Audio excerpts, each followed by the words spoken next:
Welcome back to the Foul Trouble Podcast. Today, Patrick and I are going to do 6 things that we think might be something or might be nothing. A little old ESPN game. Let's get into Foul Trouble. Good morning. Good morning. How are you doing, my friend? I am good. I'm good. So this week, I've been challenging myself to do 14,000 steps a day. There we go. Yesterday, I don't know what happened. What's the trick? Walking. There we go. I feel like it's been really good for my energy and my mood, so I'm in a good mood. Maybe a little preview for Hot Streak Shooting Slump. There we go. We love to hear that. So, I mean, just to jump right into it, because why not? We've got a lot to go over today, and I feel like, so we both sent each other something or nothing prompts to kind of study up and really like dive into. And from the news of this morning of Karl-Anthony Towns, I feel like we have to start with this one. So we'll touch on this in a bunch of different ways, but James, the T-Wolves have the best fourth quarter net rating since the trade deadline at plus 18. Is this something or is this nothing? This is something. So that means on average, if you extrapolated a fourth quarter to 100 possessions, the T-Wolves are outscoring the other team by 18. So that means on an average fourth quarter, they're outscoring the other team by about like 5 points a fourth quarter since the trade deadline has ended. So that's amazing. And I think for a lot of Timberwolves fans, the fear is like the offense at the end of these games, right? And the reason why I think the fourth quarter net rating for this Timberwolves team is actually really something is because as ugly as the offense can look at times, the defense is so good. Cough, cough, Clippers game. So we're going to go over that in a second. But the defense is so good that as long as you're going to keep yourself within a possession at the end of the game, you always have a chance. So, and I wanted to watch, I did a rewatch of the Clippers game. So here are the final Timberwolves 6 possessions. It is 3 minutes, 30 seconds left. Clippers up to 82-80. First possession. Ant rejects the Gobert screen, forces a drive into Paul George and Daniel Tice. The defense collapses. Edward throws it to nobody in the backcourt. Norman Powell takes it and scores. Ugly possession. Next possession down. Clippers 84, Minnesota 80. Towns gets the ball in space. He drives hard at Tice, who's attempting to half draw charge, half not play defense. Towns scores. Side note, when we talk about the Clippers later, I don't get why Tice is playing in the clutch. Next possession down. 84-82. Clippers still up. Awkward screening action with Ant and Towns. Towns gets the ball with like 13 on the shot clock, isolated versus Harden. He drives, kicks it out after Tice helps. Possession ends with McDaniels contested 3. Gobert offensive rebounds and has a Jokic-esque pass to McDaniels, and now we're tied. So that was a really ugly possession saved by an offensive rebound. But important to note, Timberwolves are a good offensive rebounding team. So they're big as hell. This is something that helps in the clutch, and this will come up later in this game. Okay, Clippers hit a 3. Wolves are down 3. They run into action where Gobert screens for Towns, and then Ant gets the ball up top. He's harassed by Kawhi after they try to isolate him onto Tice. He kicks it out to Conley. Conley kicks it out to Cat in the corner, who drives and gets a dunk. So good possession-ish. Kind of a busted possession for the Clippers. Like, they close out really hard on Cat with too much time on the shot clock. Cat takes full advantage. Another possession where Cat's driving really opens something up for this team. All right, now the T-Wolves are down 1. Edwards senses a brief lapse in focus from Paul George. He sprints to the left and pulls up for 3. Misses an open pull-up 3. I mean, Ant's not the best pull-up three-point shooter, but open shot, not bad in the clutch. He's really good at creating like pull-up 3 shots, but finishing is another story. So the final possession, this is where the game, Timberwolves are down 1. Towns gets the ball in the corner versus Harden again. There's 9 on the shot clock. He blows past Harden, and he settles for a floater as Tice comes to help. It's an awkward angle pass, but McDaniels is wide open in the opposite corner. Gobert almost tips it in for the win. So this is a thing where it's like, Gobert might have tipped that, and we're not talking about the Timberwolves' fourth quarter offensive woes. We're talking about the Clippers' fourth quarter offensive woes, because on the flip side of all these Timberwolves possessions is a lot of ugly Clippers possessions because of the Timberwolves' defense. So I think even though it's ugly, there's still just enough weapons here that... And the defense is so good that they're always going to have a chance. So I'd be worried like if they're going against the floor Denver. is just so high. Exactly. The floor is really, really high, even if the ceiling is really, really low. Yeah, absolutely. I wanted to I pulled just a couple stats for this one that I was surprised after seeing how good their fourth quarter has been recently. And like, honestly, that net rating would indicate it being super, super, super elite. And of course, that's only a portion of the season, but Did you look at the clutch stats for the full season? I have not. They're like really, really rough.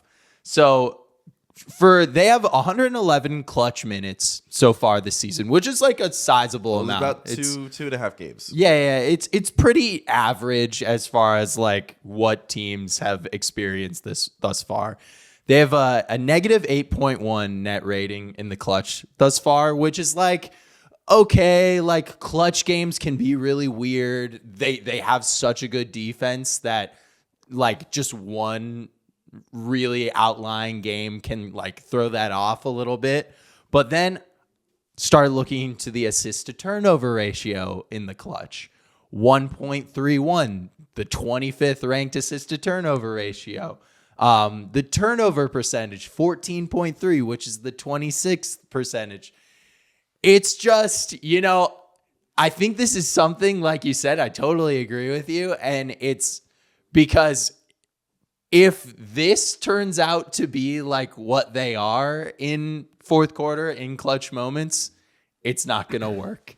But if what we've seen of late, like that's so huge. Okay, I need to ask you about the Towns thing. Shams tweeted this morning, 2 hours ago, that Karl-Anthony Towns has been diagnosed with a torn meniscus in his left knee and is out indefinitely. About an hour ago, Woj tweeted about it. He stated that it remains unclear about how much, if any, time he'll be required to miss. Towns and the team are working to get a full understanding of the degree of the injury and whether it demands immediate action. Just first reactions, what did you think about that news? They can't survive without Towns. Yeah. Because going through this log, again, it's like Towns scores on Tice. That's one of the buckets. Towns gets a decent look at a floater for the game winner. Like, Towns is kind of the guy that, because of his driving ability, I think that's the crazy thing about Towns. He's known as the shooter, but he's such a good driver for a big man. And I think like his driving ability is kind of what opens things up. Unfortunately, Towns, like his teammates, has no passing vision. Mm-hmm. So even though he's drawing so many double teams, so much help defense, it's like they're not always able to generate good looks as a team. But yeah, I mean, I don't think Minnesota is going to be able to survive without Towns, to be honest. I mean, I don't know. I mean, Naz Reid is great, but like part of what made this team so good is the rotation of all three bigs. Absolutely. And then like the bench lineups are kind of, I don't know, Max, who's the fourth big in that rotation? I don't think we really have anybody. Yeah, I know. Why would you even consider playing a fourth big? Yeah, I honestly don't think that we have anybody unless I'm forgetting something. But to the overall point, I think the net rating, the fourth quarter dominance is real, and I think it is because of the defense, even though the offense is messy. Yeah. You agree? So we both think it's something? Yeah, I agree that it's something. Okay. Should we just hit the let's hit the team that, even though they lost last night, they've been pretty amazing. The Milwaukee Bucks are 6-1 in their last 7 games. Their one loss coming last night. They kind of got blown out by the Warriors. They're 41-22, second in the Eastern Conference. The stats I'm about to list out don't include the Warriors game because they haven't populated cleaning the glass. This is where I get my data from yet. But they have a 19.7 point differential. So that is just crazy dominant. Super, Obviously, we see elite. Things like that during small stretches. First in defensive rating at 102.4 points allowed per 100 possessions. Second in offensive rating with 122 points scored per 100 possessions. And they have wins over Minnesota, impressive. Philly, okay. Charlotte twice, Chicago, okay. And the Clippers. And 4 of those games were on the road. On the season, their most played lineup of Lillard, Beasley, Middleton, Giannis, and Lopez is amazing offensively. But all season, this team has been apparently a really bad defense. That most played lineup, which has over 1,000 possessions, has 108 defensive rating. The same lineup with Connaughton in for Middleton, because obviously Middleton, we're not really totally sure what's going on with him, has a 95 defensive rating. That's only on 200 possessions, though, so that'll drift backward. I think the Bucks' recent rise in stabilization under Rivers is really something. And I do, too. Like, this I've seen at this point everything that I need to see from the Bucks for this season. Last night was their first loss since the All-Star break, which going into the All-Star break, there was so much uncertainty about this team. Of course, their offense has been relatively elite throughout the year, but the defense had been such a mixed bag. And I think Doc has really been able to just take them back to what has made them so dominant over the course of Giannis's early prime and the championship run and everything. So they're 8-3 in their last 11 games. And I don't need to see anything else. They are the contender that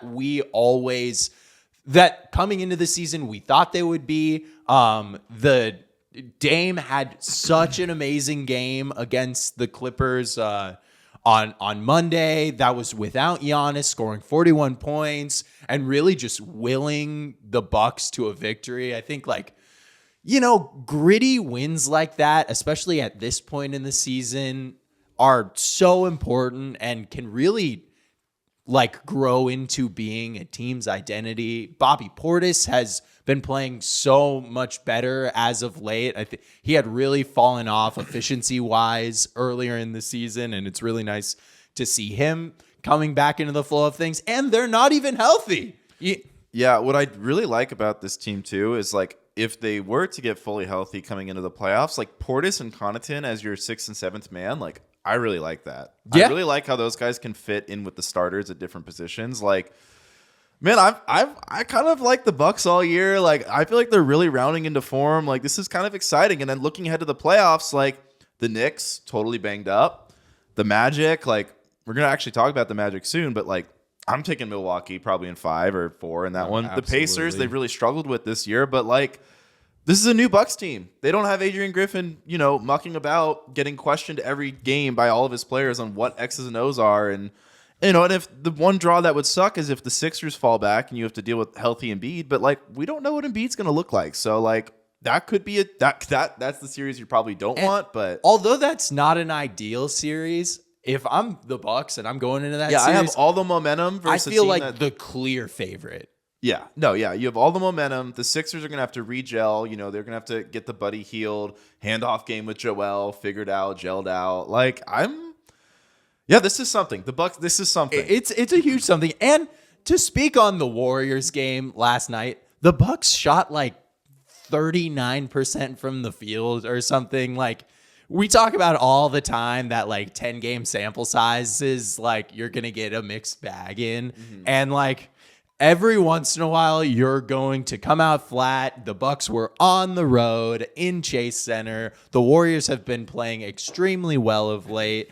Pat Connaughton's still not back or not playing as many minutes as his normal role. Giannis is just getting back, getting into the flow of things. I know Giannis tends to not need that much of a runway to get going. And, I don't want to get too deep into this conversation, but Giannis is playing like the MVP talent he is. I don't think he's going to end up winning it, really being one of the top 2 contenders, unless they go on some crazy run in the last 20 games. I think he could put his name in the conversation, but finally the Bucks, I think at this point, and from this run in particular, have solidified themselves as a contender, whereas for the most of this season thus far, we always were they're a contender because they have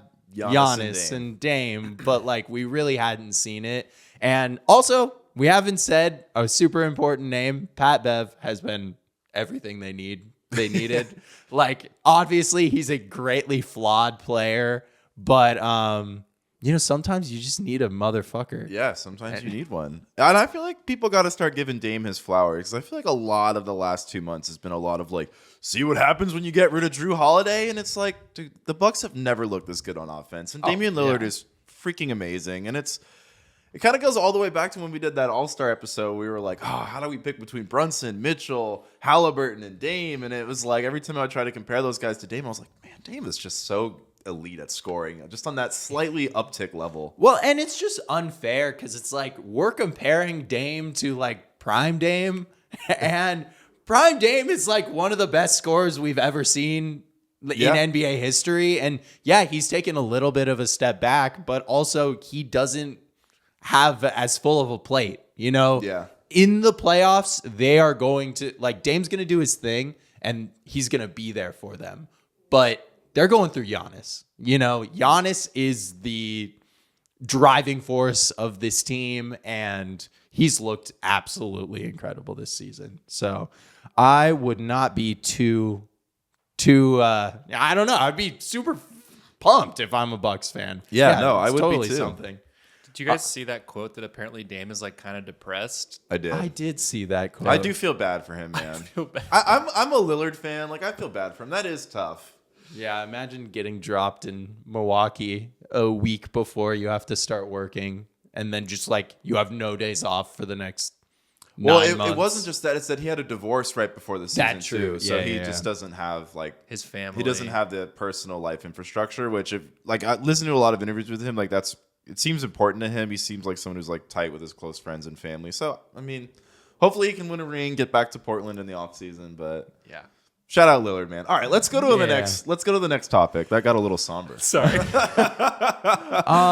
Okay, well, since that got a little somber, we will change the mood because the mood in Orlando are absolutely pristine right now. The Magic have the 5th best point differential over the last 2 weeks and have moved up to the 4 seed. James, is this something or nothing? This is absolutely nothing. Magic hater. No, Here we go. Okay, let's go. Last 5 games, the Nets, trash. Jazz, trash. Pistons, trash. Hornets, trash. Wizards, trash. Those teams are, for their point differentials, Nets 22nd, Jazz 23rd, Pistons 28, Hornets 30, Wizards 29, 26 on average. The inverse of 26 is 4th or 5th? Yeah. So the Magic played 6 terrible teams in a row. But they are 11 games over 500. Okay, the Magic are not serious playoff contenders. They played the softest. This might be the softest 5-game stretch that any team is going to have this season. I don't believe it. I don't like the spacing. I have the same concerns I've had all year. The one thing that I will say is real, though, because it's kind of crazy. Every time I bring this up for every team, it always ends up being true, and then I always forget I brought it up. They have the 27th easiest remaining strength of schedule. So the rest of their schedule is full of cupcake teams. So while I don't think the Magic are for real, and I don't think this stretch of games is indicative of them being a great team, I think they can keep winning because they have an easy remaining strength of schedule. And strength of schedule is one of those things that you kind of just say and then you forget about it. But flashing back to the beginning of the season, I think 20 games in, I was oh, the Warriors have had the number 1 strength of schedule, and it's really easy the rest of the way. And it's oh, now all the Warriors are good all of a sudden. But are they good, or is it have they just played bad teams more? Mm-hmm. And I kind of think that's where I'm at with the Magic. Yeah, no, I'm with you that I don't think this is a top flight team that can sustain a point differential like this over. We've seen it over the long course of time, but this is huge for this franchise. They are almost definitely going to be a top 6 team at this point, and that's huge. I think I saw that it was the first time they were 11 games over 500 since 2012. Since the Dwight era. Which is insane. And, Paolo and Franz are both insanely young players, and being able to solidify yourself as a playoff team and guarantee that you are going to get playoff reps is it couldn't be bigger. We've seen it time and time again how playoff reps change you as a young player. Yeah, no, I guess it's something in that if you're a young team and you're consistently beating the other bad teams, I think that's a good sign going forward. That's kind of a Thunder early good sign from the Thunder. We kind of see last season is you're not really dropping these games to the bad teams, but as it pertains to this season alone, I'm just not I just feel schedule really dictates stats a lot of the time, and it's you're 5th best in point differential, but you're playing the 5 teams that have on average the 5th worst point differential. So it's almost just they conform to the teams they played. Yeah, no, I thought it was kind of funny that I was looking at lineup stats with 200 or more possessions, which it's like, in my opinion, kind of like the threshold of like these guys play a lot together. So it really means something. And they have 2 of the top 21 lineups in the league, which is really awesome. But of all of those top 21 lineups in the league, the Magic's 2 lineups in there are the only ones with a like offensive rating below 115. Yeah, this team Which is just like not sustainable. we- But their defense is super elite. That's Yeah. also something that we haven't said. yeah, they do have the templates with these big, rangy, athletic wings with a lot of size and strength. It's just this season we need Franz, we need Paulo, we need the whole team to just don't step inside the 3-point arc the entire offseason. Just get those 3-point reps in. Hey, All right. Paolo is shooting better than I ever thought he would be able to shoot. That's true. 36% from 3 with the amount that he handles the ball is really, really a great just marker for him. Yeah. Okay, let's go to the Clippers. The Clip City, Chip So City. the Clippers are 5-5 since the trade deadline. They have a negative 4.1 net rating. They're 21st in offense and 18th in defense since the trade deadline. Patrick, is this something or nothing? It would definitely not have me feeling great if I was a Clippers fan to see how they've played over the last 2 weeks. To your point, 22nd best defense over the last 2 weeks, 15th best offense, which is just not what we've seen since basically Russell Westbrook went to the bench. They haven't been too injured. Zubac has missed the last couple of games, but like he's been relatively playing a couple of minutes in some healthy. of those games. Yeah, he's like in and out. I know he missed last night, and then like a couple weeks ago he missed like a whole week. He's just like kind of in and out. Yeah, because I think this is something-ish. It's not a full something because every time I'm watching these clutch Clipper games, you know, like versus the Timberwolves, and I'm like, why is Daniel Tice playing important minutes? Daniel Tice is not good, especially when you have Plumlee, who also in and out. So I think this is something-ish because, again, it's like we're both saying, the centers are kind of in and out. The minutes are weird lately. But the one thing I want to highlight, Harden has kind of dipped quite a bit. In 2 of those games out of the last 10 since the trade deadline, he's had 2 single-digit scoring games, and in those 2 games, he was a combined 1 of 18 from the field. Yeah. He had a really great game last night. He had a really great game against the Bucks earlier this week. But yeah, I mean, against the Timberwolves, he was absolutely terrible. He was like 0 for 11. But with all that said, James, there is one number that I think is the by far the most important number for the Clippers, and it is 55. Do you know what that number represents? Franchise record for wins? Nope. I mean, maybe that sounds kind of right, but it's not what I was thinking of 55. 55 is the games that Kawhi Leonard has played this year. 55 is the games that Paul George has played this year.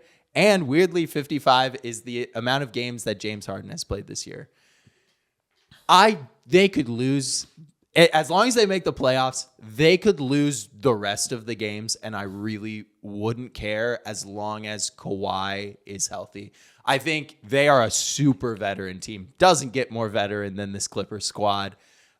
Makes sense. We have seen time and time again, we saw the Nuggets last year. We have seen so many teams over the years kind of lose interest when they're in a position of like, the Clippers are more or less locked in. They could push for a higher seed, but I don't know that would necessarily benefit them with what the playoff picture is shaping up to look like right now. So it's been ugly, but I gotta say, as long as Kawhi is healthy, from what I've seen this season, it's nothing to me.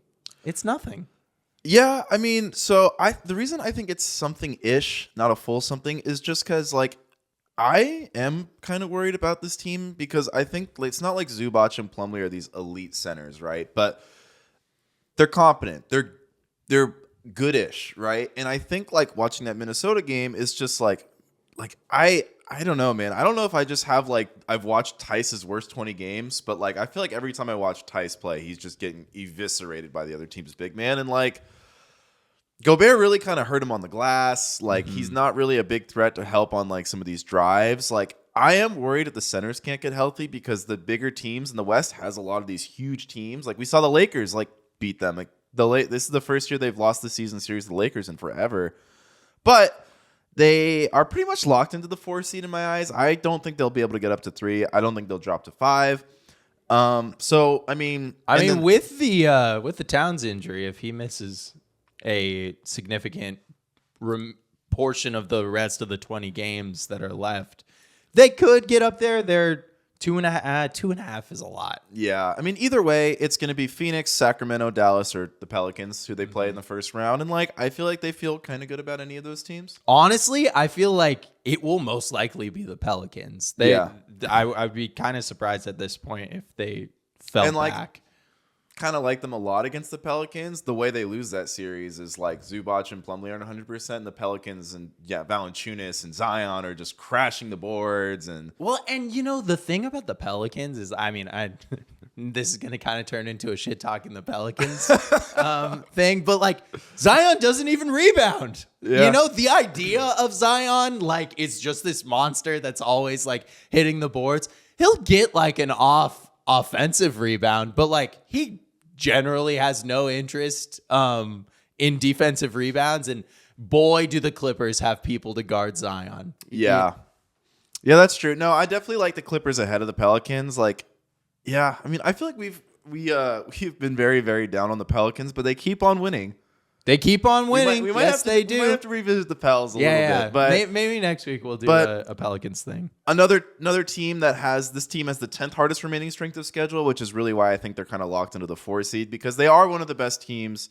My stats were since the trade deadline. Your stats were last 2 weeks, and just the disparity between those teams, 21st to 15th in offense. So obviously they are trending up-ish. So I think this team is going to round back into form, but I do think it is something a little bit concerning. Also, eye test wise, I know Kawhi's playing and healthy, but haven't loved him in some of these fourth quarters. Yeah, he's shot 26% from 3 also over the last 2 weeks. I don't love really when it's like, everything hinges on you being healthy and the 40-year-old guy on the other team is just outplaying you. Yeah, I will say last night against the Rockets, Kawhi looked really, really good. They came back from 20 down, and Kawhi really, I think, closed out that game. Tice had really great moments. I wouldn't recommend a rewatch of the game unless you've got a lot of free time on your hands, which I know you don't. I'm saying nothing. You're saying maybe something. I think that's probably the correct range to be in here. All right. My last something or nothing. The Dallas Mavericks, the team that I feel like we cannot not talk about. The Mavs are now 25-26 in games where Luka and Kyrie play together since the Kyrie trade last season. James, is this something or is this nothing? So I think it's nothing, and the reason why is because of the games from last season, they're 5-11 with the pairing, which means this year they're 20-15. So not crazy, but they're 14-13 in the games where they didn't play together. So they're definitely a better team when Kyrie and Luka are playing together, obviously. And the reason why I think it's even more misleading is because they did not gel at all in the beginning of this season. It was a lot of your turn, my turn. They didn't really run any two-man actions. They didn't really do anything creatively to amplify each other. Lately, you're really seeing the Mavs run these actions where Luka gets Kyrie the ball while Kyrie is having momentum getting toward the rim. And they're really starting to amplify Kyrie more. My issue with the pairing is they're not doing a lot of things where Kyrie's ability is amplifying Luka, and Luka's usage rate is still at 40%. I'd like to see Luka get down to 37, 36%, which is still crazy high. But just let Kyrie handle the ball a little bit more. I think Kyrie has just improved a lot as a passer. I think you see it a lot in these Mavs games. He's not a selfish player, which I think he's often portrayed to be. And I think this is as good as the pairing is gonna get because I don't really see that happening with Luka dipping down on usage rate more. But I think they are doing a really, really good job of having them play synergistically instead of your turn, my turn. Could not agree with you more, man. Yeah, I mean, this is like the most clickbaity stat like of all time. And when I saw it, I was like, this is just so perfect for this exercise. But like, he hit the nail on the head. Last season was just chaos. Like, it was so bad that they just quit. Like they quit. And this season, especially recently, the only thing that the Mavs have going for them is how insanely elite that duo has been. Yeah, I feel like because we watched that Mavs Suns game a week back, and I feel like watching the Mavs, like I feel like Kyrie has just stepped it up. Like he is just unbelievable scoring the ball lately. Absolutely, and the place where obviously the Mavs have not been good as of late. I think they've lost like 4 games in a row. Yeah, and like ugly. 7 of their last like 8 or something. But so over the last 2 weeks, they have had the 3rd best offense in the league in like 2024, which is basically the hardest time in NBA history to have numbers like that. 120 in offensive rating, which is amazing. The problem is they have the 30th ranked defense over the last 2 weeks with 126 defensive rating. Yeah, it's tough because I feel like their record is somewhat misleading. They lose a Cavs game where Max Strus hits like one of the longest distance shots, buzzer beaters in NBA history. Yeah, oh my God, that was insane. That Sixers game they lose is, I watched that game. It's crazy. They have a lot of turnovers where guys are slipping on the court. I think they probably had their season high for turnovers, which definitely doesn't help your defensive rating. But at the same time, allowing 125 to the Raptors is bad. Allowing over 133 against the Pacers and twice Celtics in the last 2 weeks is bad. So it's definitely not an elite defense. And I think that's the issue is I like Josh Green, the energy, but they just aren't surrounding Luka and Kyrie with the right defensive infrastructure on the wings.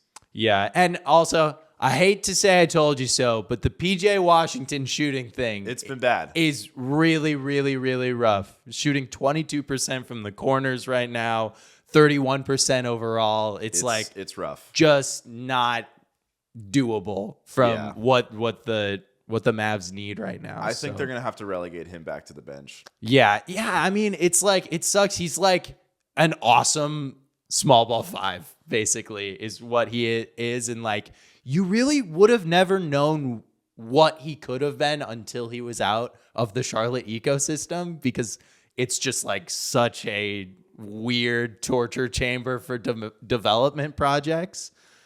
But yeah. The other thing that I was looking at recently, which like it's kind of just like how the Mavs work, but so Luka, of course, is in the 100th percentile of usage, and Kyrie is in the 92nd percentile. Both of them are sub 50th percentile for assist to usage.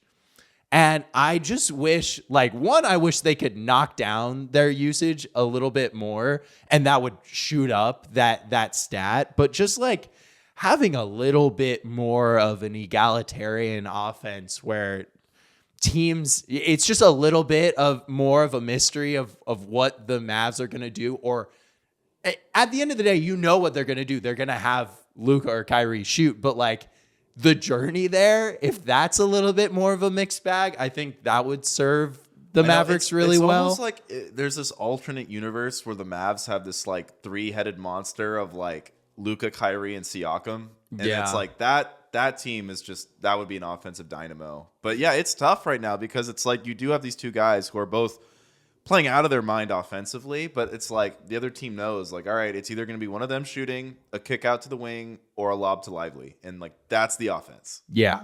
Yeah. And it's just It's crazy because they still score a gazillion points. Yeah, they do those score. Guys are just that good that it's they play this super basic offense, but it just, and then it kind of, but their defense is so bad that it comes down to can your bench players hit threes? Yeah, and I think what's so weird though is the year they went to the conference finals, they were randomly such a good defense, and I feel like the personnel is better now.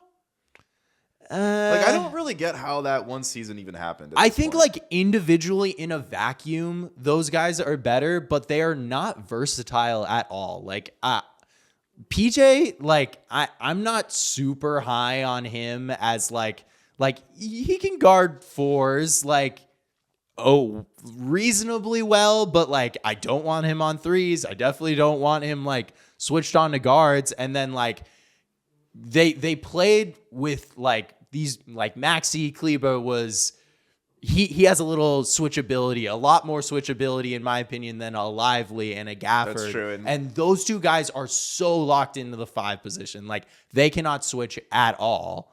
And I don't know. I just feel like for a team that scores as much as them, that you're having so many possessions, you need to be a little switchy and like not having a guy like DFS on this team. No, that's a really good point. Yeah, DFS was huge. And that's a really good point about Kleber too, because like he's not the same defensive player, but they used to like throw him on Kawhi and be like, all right, man. Like, yeah.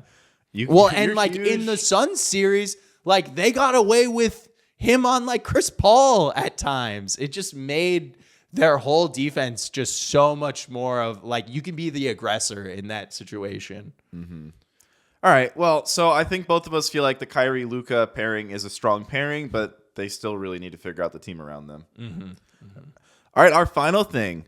Joel Embiid coming back. Quote, Joel Embiid has started on-court workouts and began lifting 100% of the weight he lifted prior to the injury. The 76ers are expected to issue an update soon. Patrick, is this something or nothing? This is clickbait, but this is so something. This is everything. For the Sixers, this is something. Their season is fully on life support right now and does not even have a chance of being revived until Joel Embiid walks back on that floor. This Sixers team is not a good team without Joel Embiid. Like, I'm not making any headlines. I'm not making any hot takes right here.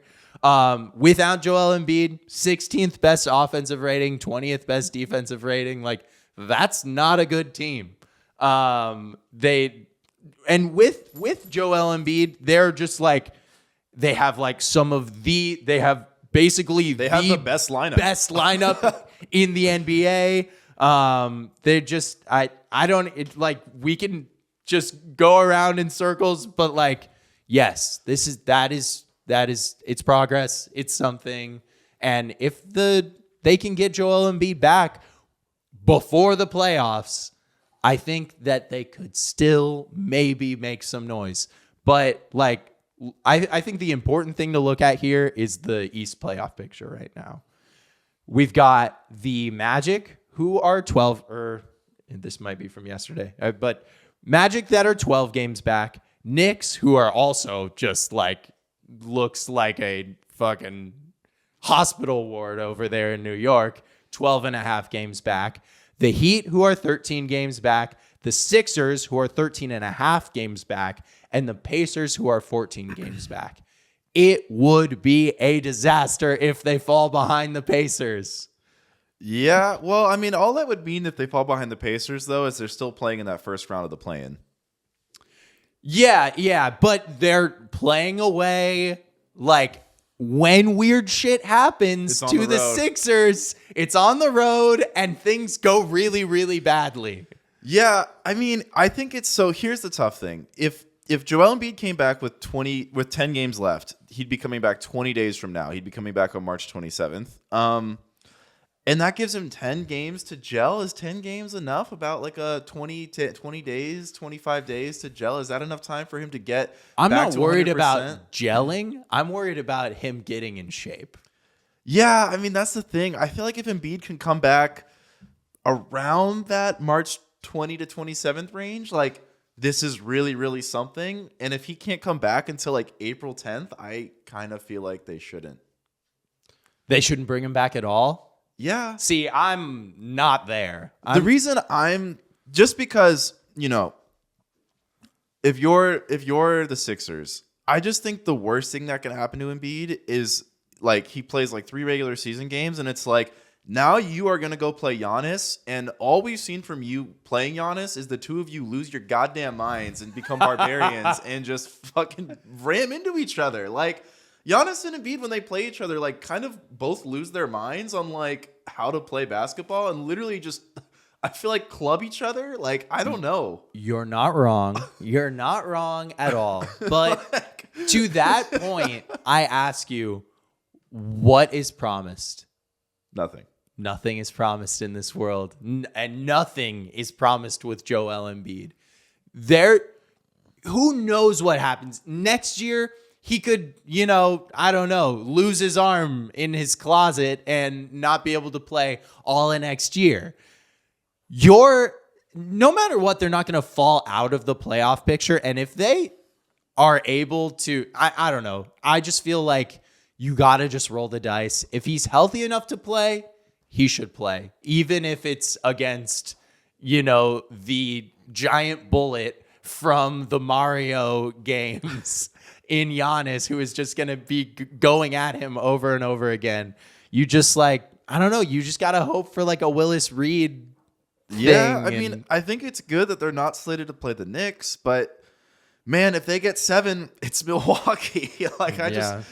And the thing is, if the Sixers were fully healthy and Embiid never got hurt, I kind of would like them in that series ahead of Milwaukee myself. Just the way Embiid was playing this year, I think it's kind of crazy. Like a week after Embiid got hurt, you see all these graphics, like Shea's averaging 35 this month. It's like, guys, Joel Embiid was averaging 40 the month before he got hurt. This guy was the best player in the world before he got hurt. I don't know. I think it's definitely something, but I'm just scared, man. I'm scared for his health and what he's going to look like if he doesn't come back with enough games left to get it going again. Yeah. I mean, I don't expect the Sixers. Is this a hot take? I don't expect the Sixers to win a playoff series. I think if they avoid Boston or Milwaukee, they should win a playoff series if Embiid's back. If you play the Cavs or the Magic, you should win if Embiid's playing. Yeah, I mean, I would pick them against the Magic. I don't know if I pick them against the Cavs. I would pick them against the Cavs. I don't really see what the Cavs are going to do because Jared Allen is kind of one of those guys that Embiid has always had his number. Yeah, but there's a lot worse you could do. There's a lot worse you could do than throwing Jared Allen in front of Joel Embiid. Nobody's going to shut down Joel Embiid. Or Maxey. I mean, we'll see. We'll see about that. Maxey's been awesome. I know they've been losing, but Maxey's really good, man. No, I don't want to do this discussion. I'm talking myself into the Sixers, and you're right. They're not going to win in the first round. I'm done. Let's move on. Yeah, I'm talking myself into this team that has no shot. Why do I do this every year? Every year I do this, Patrick, and every year I disappoint Brian myself. Colangelo. Just, I don't know. The Sam Hinkie. I need That's to stop. why. I need to That's stop. I need to stop. Okay. Those are all our somethings or nothings. We're pretty aligned on the somethings or nothings. You ready to do hot streak shooting slump? Let's get into hot streak shooting slump. All right. Hot streak and shooting slump, the segment where the three of us decide if our past 7 days we were on a hot streak or we were on a shooting slump. James? I'm on a hot streak. Hell yeah. And it's a lot of small things. Number one, this just brought me immense joy. Do you guys know that the LeBron stat line, that thing, he's averaged 27, 7, and 7 for his whole career. So those the LeBron's career averages basically his entire career ever is literally since the Miami days. He's for his career averages a 27 and 7 stat line. He's never had 27, 7, and 7 in a game. I've been tracking this for long time. This is kind of surfaced recently, all over social media, on Reddit boards and stuff. This has been a known thing that people have been tracking since 2015, and it's just the statistical improbability that he's never done this. The reason I'm bringing it up is because ESPN posted about it and LeBron commented, so it brought me joy that LeBron is now aware of this. I feel like LeBron has been aware of this and is actively avoiding hitting that stat line. But I don't know. I think it'd be so funny for the NBA nerd community if in LeBron's final game he gets a 27, 7, and 7. No, that's absolutely what will happen. I want him to hit it so bad just because I feel like it would be amazing. Of course, everybody would steal each other's posts about it, which would be kind of annoying, but that'd be cool. Another small thing. The Lakers would lose that game too, by the way. Oh, they would. Milestone game. They'd have to lose it. So for those of you who don't know, I'm a proud graduate of Rutgers University, and I'm declaring Duke University as my public enemy number one. Oh, let's go. I don't love like this. you, Duke. Fucking Duke University just recruited some 5-star center guy who I didn't even know existed. So before that, Rutgers had the number 2 and the number 3 prospects. Now Rutgers has 2 and 4. This guy who came out of nowhere. You reclassified? Yeah, I don't know where he came from or he reclassified, but now he's number 3. He jumped Dylan Harper. Look, doesn't matter. Public declaration. Arius Bailey is way better than Cooper, the fraud flag, and whoever this new guy is. And next year, Rutgers is winning March Madness. And the reason why I'm bringing this up is because my brother used to wear a Rutgers hat in all his videos. There was a photo of his basketball yearbook posted where he said his favorite school is Rutgers. So Rutgers sent him a whole swag package. So I got a full Rutgers tracksuit now. There we go. I'm freaking ready to rock it all next March Madness. Duke, you're done. You have no shot. Our jerseys are cooler than yours. Our closest city, New York, way cooler than Charlotte. Your mascot. Hype me up. Mascot. Yeah, Knight. A knight's so much cooler than a stab devil. a blue devil with a freaking sword. Yeah, what even is a blue devil? So Everyone knows devils are red. I'm joining my Tar Heel friends, and I'm saying fuck Duke. There we go. We might have to add like a special Patreon episode next season for Rutgers Corner. Oh yeah, we're gonna have to do Rutgers Corner next year. A couple other things. My dog, who is notoriously difficult to train, he's been doing really good with his training this week, so I've been really happy about that. My step count, my calories have been good. I'm in a 6-pack battle versus my brother. I'm making really good progress, and it's been a hot streak. There we go. We go. I have also been on a hot streak. This has just been like one of those weeks where I like have kind of, to get completely sappy, like have been able to just like look up and be like, wow, like I'm such a lucky guy. I have such like an awesome life where I get to do really awesome things like record this podcast with you guys. Monday was my 7-year dating anniversary with my girlfriend, and we got to go out to dinner. We went to this we just walked to this kind of nice pizza place by us, and the chef there was a chef at an old restaurant that I worked at randomly. Whoa. And she gave us a free piece of tiramisu, which was absolutely delicious, and just good stuff at work, good stuff at home, good really cool opportunities have popped up recently, and I'm just on cloud nine. I'm loving life. Let's go. Yeah. Streaky boys. Uh-oh. No. I didn't like the way you said that. I was like, oh, here comes the slump. No. Well, okay. So I'm on a hot streak as well. There we go. The trifecta. So it's funny. I was at a brewery with some of my friends this past weekend, and everybody is really depressed right now. I don't know if this is your experience as well, but I kept talking to friends and being like, hey, how's it going? And they'd be like, oh, it's not good, man. And they'd be like, how are you? And I'd be like, I'm actually doing really well. Max, did you bring up Lillard earlier as a proxy to talk about your friend group? Yeah. I consider Damian Lillard as one of my core friends. I think I know the solution for your friends. What is that? Assuming they're normal people, not like us. Yeah. They're not watching enough basketball. That's a good point. Because that's the one thing I know we're all doing. I gotta say, I've never seen someone have a bad vibe at a brewery before. Right? That's crazy. Yeah. Yeah, so it was this weird thing where I felt guilty telling people that I was doing well because everybody's just oh, I can't relate to that, man. Life has been really shitty lately. But yeah, no, I'm doing well. I've been staying busy, been working out, been just on top of my shit, super productive. I will say that the Karl news this morning is... That's a downer. Yeah, that I would be pretty wrecked by that. But I'm not letting that push me into slump territory. No, sir. There you go. No. Our favorite teams do not control our happiness. Yes, at exactly. all. Although it is not a coincidence that the Suns beat the Nuggets this week, and I'm on cloud nine. Yeah. I mean, I will say, Karl ruining this season is so... just on perfect. brand. It's just if anybody was going to do it, it was going to be Karl-Anthony Towns. No, this is the Towns redemption year. Dude, it's this. I mean, this is going to just shape the narrative so much. I feel like if he tanks this for everybody, like he's just gonna go down as like a bust. I feel like. Really? I don't know. Or that's how I know feel. what you mean. Like, if the moment they finally put the super team around him and he's the reason, well, if he's the reason they lose because of play, but because of injury, though, I don't want to say that holds against him. Yeah. I mean, look, there's so many different outcomes for what could happen. Like, Naz Reid could step up and we could fucking kill it and still get to like the second round of the playoffs.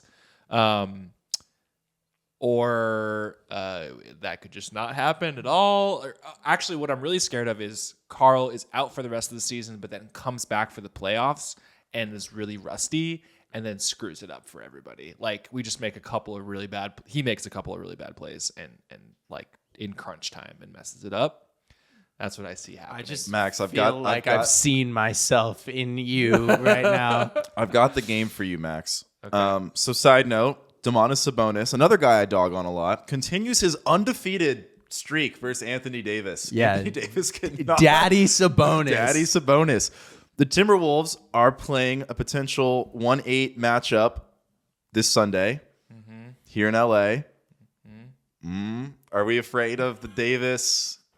You guys don't have Daddy Sabonis. Are we afraid of the Davis domination v. hour? Gobert. I ain't afraid of no Lakers. There we go. Tell them we're not afraid of no Lakers. No Lakers losing to the Kings, the 10th seed Lakers. All right. Well, I think that is a foul trouble this week. Thank you guys for watching. We will catch you next week. And Rutgers is the champs next year. Fuck you, Duke. Bye.